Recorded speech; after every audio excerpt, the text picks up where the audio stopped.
नमस्कार, और India news reporter में आपका स्वागत। मैं हूं नजीर मुलानी। आप देख रहे हैं चैनल ऑल इंडिया न्यूज। नमस्कार। राष्ट्रीय अमन मंच द्वारा आज एक दिन का धरना आंदोलन जारी है। उसमें भावना मंगल मुक्ति आई हुई है और उनके विचार किस तरह से है आप सुन सकते हैं, और हमारे चैनल के द्वारा उनका जो भी लफ्ज़ है आप सुन सकते हैं। आगे की आवाज़।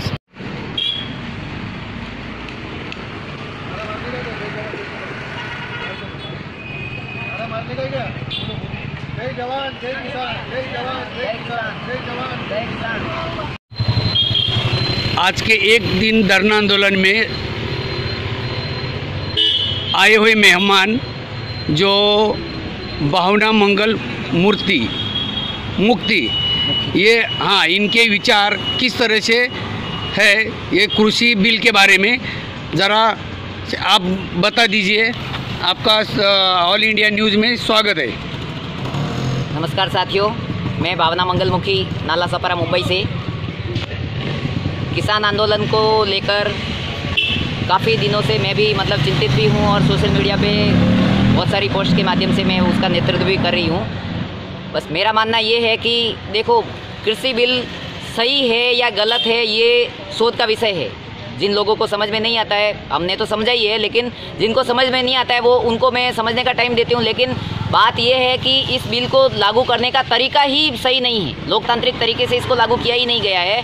संसद में किसी भी तरह की बहसबाजी हुई नहीं। आनंद फानंद में कोरोना का बहाना करके इसको जल्दबाजी में लागू किया गया। कोई विचार विमर्श किया नहीं, न किसानों की राय ली गई। तो इसलिए, और जब दूसरी बात की, जब किसानों को चाहिए ही नहीं, भले वो अच्छा है या बुरा है, जब उनको चाहिए ही नहीं तो उनके ऊपर ज़बरदस्ती क्यों थोपा जा रहा है। हो सकता है कि सरकार को उसमें कुछ न कुछ, कहीं ना कहीं दाल में काला होगा, तभी तो वो ज़बरदस्ती उसका कुछ ना कुछ बेनिफिट होगा, तभी वो ज़बरदस्ती उसको लागू करने पे तुली हुई है। तो कहने का और रही बात, मैं हर रोज़ लगभग 5000 व्यापारियों से भी जुड़ी हुई हूँ और प्रत्यक्ष 100 लोगों से मिलती भी हूँ। तो मैंने बहुत सारे लोगों के व्यू भी जाने हैं, उनकी राय भी तो मैंने देखा कि कुछ व्यापारी जो है वो ये सोचकर समर्थन करते हैं उसका कि भाई इसमें जो बढ़ी हुई भंडारण क्षमता है उससे कुछ व्यापारियों को भी फ़ायदा मिलेगा। लेकिन ये आपकी गलतफहमी है। मैं बोलती हूँ कि ये जो बढ़ी हुई भंडारण क्षमता है, वास्तव में आपकी जितनी कैपेसिटी है, आपकी जितनी क्षमता है, उतना तो पहले से ही आपको छूट है ही। ये छूट तो सिर्फ बड़े बड़े उद्योगपतियों के लिए है।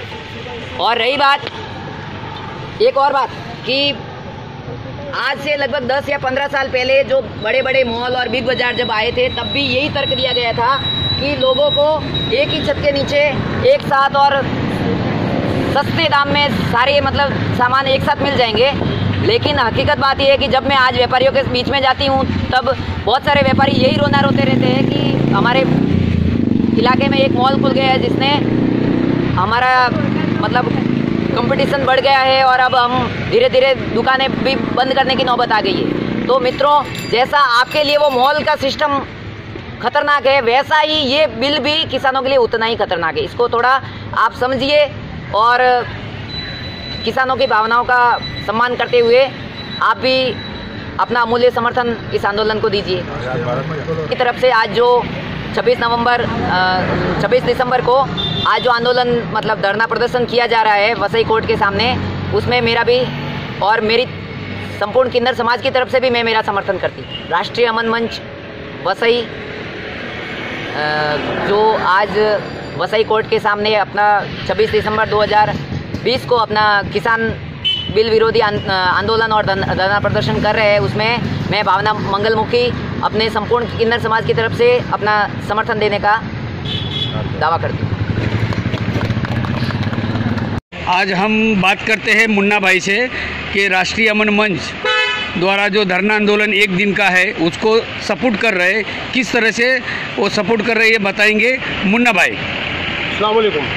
सबसे पहले तो मैं इनको मुबारकबाद दूंगा और थैंक्स बोलूँगा कि इन्होंने जो कृषि बिल है उसका विरोध के लिए समर्थन किया।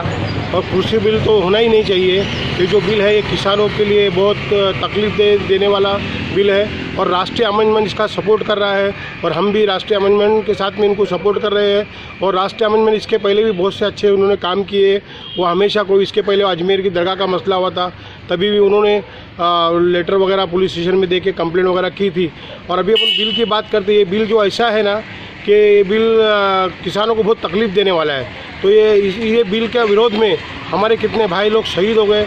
अल्लाह ताला उनकी शहादत भी कबूल करे और ये बिल को जल्दी से जल्दी कैंसिल करे। और ये जो बिल जिन लोगों ने लाया है, जो मौजूदा हुकूमत है जिन्होंने ये बिल लाया है, उनको ये बिल नहीं लाना चाहिए था। ठीक है, उन्होंने लाया तो अभी इसके ऊपर विचार करे और ये बिल को कैंसिल करे। और हमारे जो किसान भाई है जो बैठे हुए हैं, उनकी जो भी डिमांड्स है वो डिमांड्स को पूरी करे और ये बिल को कैंसिल करे। जय हिंद, जय महाराष्ट्र। Thank you. लात दलदल हो पाँव जमाए रखिए, हाथ खाली सही ऊपर उठाए रखिए। कौन कहता है छलनी में पानी नहीं रुकता, बर्फ बनने तक हौसला बनाए रखिए।